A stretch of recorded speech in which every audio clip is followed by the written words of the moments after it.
alaikum everyone. Thank you so much for joining. And thanks Nisa Helpline for inviting me to talk about navigating through social incongruity and conforming to peer pressure. Now I admit that one of the topics we love to talk about when we're talking to youth is peer pressure. And that's because as a young person, you're bound to deal with peer pressure on a daily basis. Whether you're being pressured to look a certain way, act a certain way, or talk in a certain way, or you may be pressured to follow certain trends or try new things. This constant pressure to fit a certain picture could have a great impact on your daily life and on your self-esteem. So when we talk about conforming to peer pressure, the key word here is being pressured, because conformity of itself is not necessarily a negative behavior. It's simply part of our basic social behavior.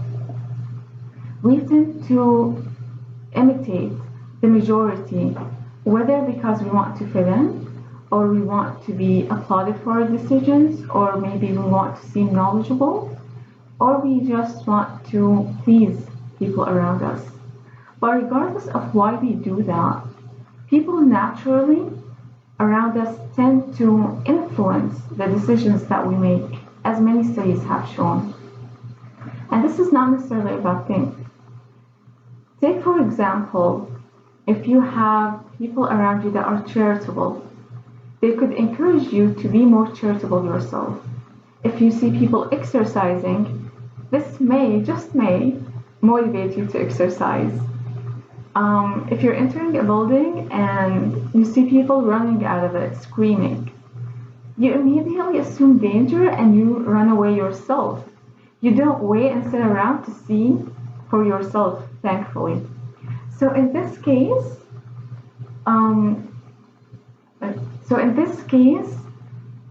the influence around you is not only positive, but it's also life-saving.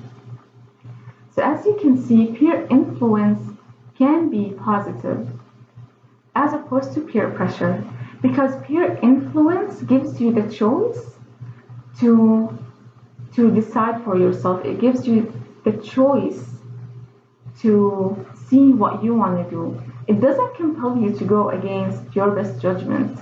On the contrary, it encourages you to act according to your best judgment. That's why we always stress on the importance of having friends that are like you, that share the same values as you do, because they could be your support system. They could be your positive influence. So conformity can only be problematic when you feel pressure to go against your best judgment, when you're feeling pressure to go against your gut feeling, against your rational thinking, to behave in a way that doesn't resemble you. This kind of conformity is really detrimental and harmful to your sense of confidence and self-esteem. And that's why we always put emphasis on it, because it takes away the sense of value that you have for yourself. You simply don't feel valued by your peers for who you are, because what you think, what you like, what you dislike simply doesn't matter. Not only does it not matter, but you're actually being forced to do something that you dislike to please others that don't even care about what you like to begin with, and God knows if you even really like them in the first place. And so this really seems funny to me. Compare this to being accepted for who you are and being welcomed just as you are. The way you look, the way you dress, the way you talk, the way you behave, just as you are. How different will that feel? In the first scenario, internally, you're simply not feeling accepted for who you are and you're not feeling valued. As opposed to the second scenario, where you are being accepted for who you are. Just think how valued you feel. When your friends take into account your personal preferences, it shows how much they care about you. Feeling accepted and welcomed for who you are takes away the pressure from your shoulders to please others all the time, and it takes away the stress that comes with it. And that's why it's very important to make decisions and choices based on your core values, not based on what you're being pressured to do. Knowing your core values is your roadmap to navigating through the social incongruity that you may face. Knowing your inner values is your roadmap to finding balance in your life. The more you know your values, the more you understand them, and the deeper the conviction you have, the more your heart and brain are aligned, the more your thoughts and feelings are paralleled, so that they're not pulling you in different directions. I want you to consider the last time you tried to take a decision. Just make any decision. For example, whether you wanted to buy something or not, or whether you were deciding whether you should say something or not, or you should do something or not, whatever it is. Just think about you trying to make that decision and what made that decision difficult for you. You will realize that your internal conflict that you had between your heart and your mind, you rationally feel like you need to act in a certain way, but you emotionally feel like you want to act in another. So when these two forces are pulling you in different directions, it really complicates your decision-making process. But when you have them on the same page, it really makes you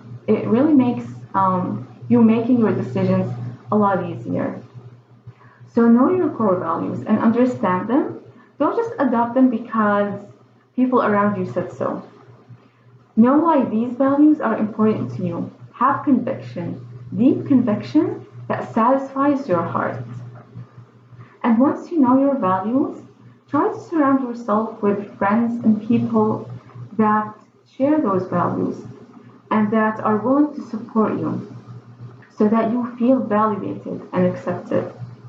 Those people may not be from the same cultural background as you are. They're simply people that appreciate your personal decisions. And also be yourself, support others. Just the same way you like to be supported, support others. The same way you like to be helped, help others as well. Don't allow yourself to be bullied into conformity. Now I know not all peer pressure comes in the form of bullies. Some of the peer pressure can be friendly. So let's consider a scenario where you could face a friendly peer pressure. And I want you to think of the different solutions you could come up with. So let's say your classmates want to go to a party and they want you to come with you. They want you to come with them. And it's going to be so much fun. It's hard to say no to them. However, you also know that the environment is not right for you. So what would you do in this case? I want to take a few seconds, pause the video if you like, and consider what you might do. One solution I could think of is to politely decline. Be comfortable with saying no. Don't be embarrassed. Just say no and instead try to have your own party that fits your own standards. Invite them along if you like. Gather your friends and do something that you enjoy together. And here I think it's very important to actually try and engage yourself in an activity that you enjoy after you say no. Because let's imagine together what will happen if you just said no and then you went back home with nothing to do.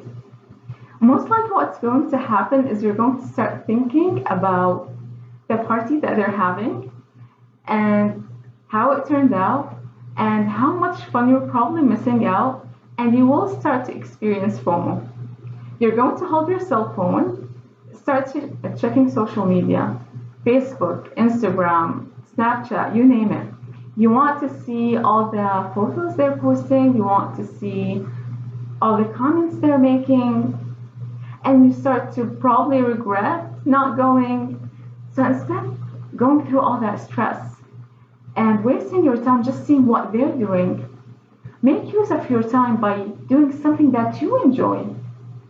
I think that's a lot more fun than just, watching what others are doing. Do something that you enjoy with people that you like. And always remember that whoever leaves something for the sake of Allah Azza wa Jal, Allah will replace them with something much better. من ترك شيئا لله عوضه الله خير منه. And here's a word to parents. Please be on board when your children want to have some good fun. It may not be so much fun for you, but trust me, it is worth it. It's worth it because you're helping them remain true to who they are by raising their confidence and building their self-esteem. So if they want to borrow your basement or they want your help to rent the party room in the building, please be on board. You need to be their support system. They need to know that they can come to you for help.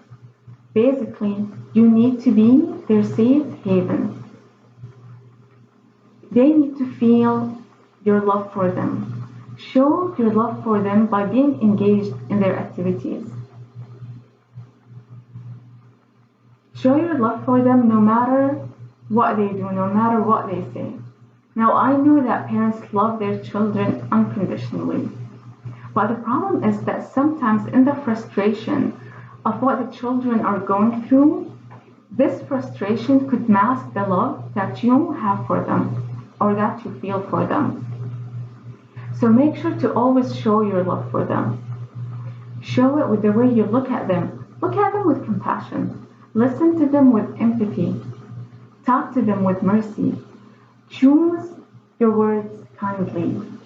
Choose kind words to convey your message. And remember, chances are if they're not listening to you while they're feeling your love, then they're probably not going to listen to you when they're not feeling it. So never let your frustration overpower your love. And at the end of the day, always keep your arms open to them, to embrace them.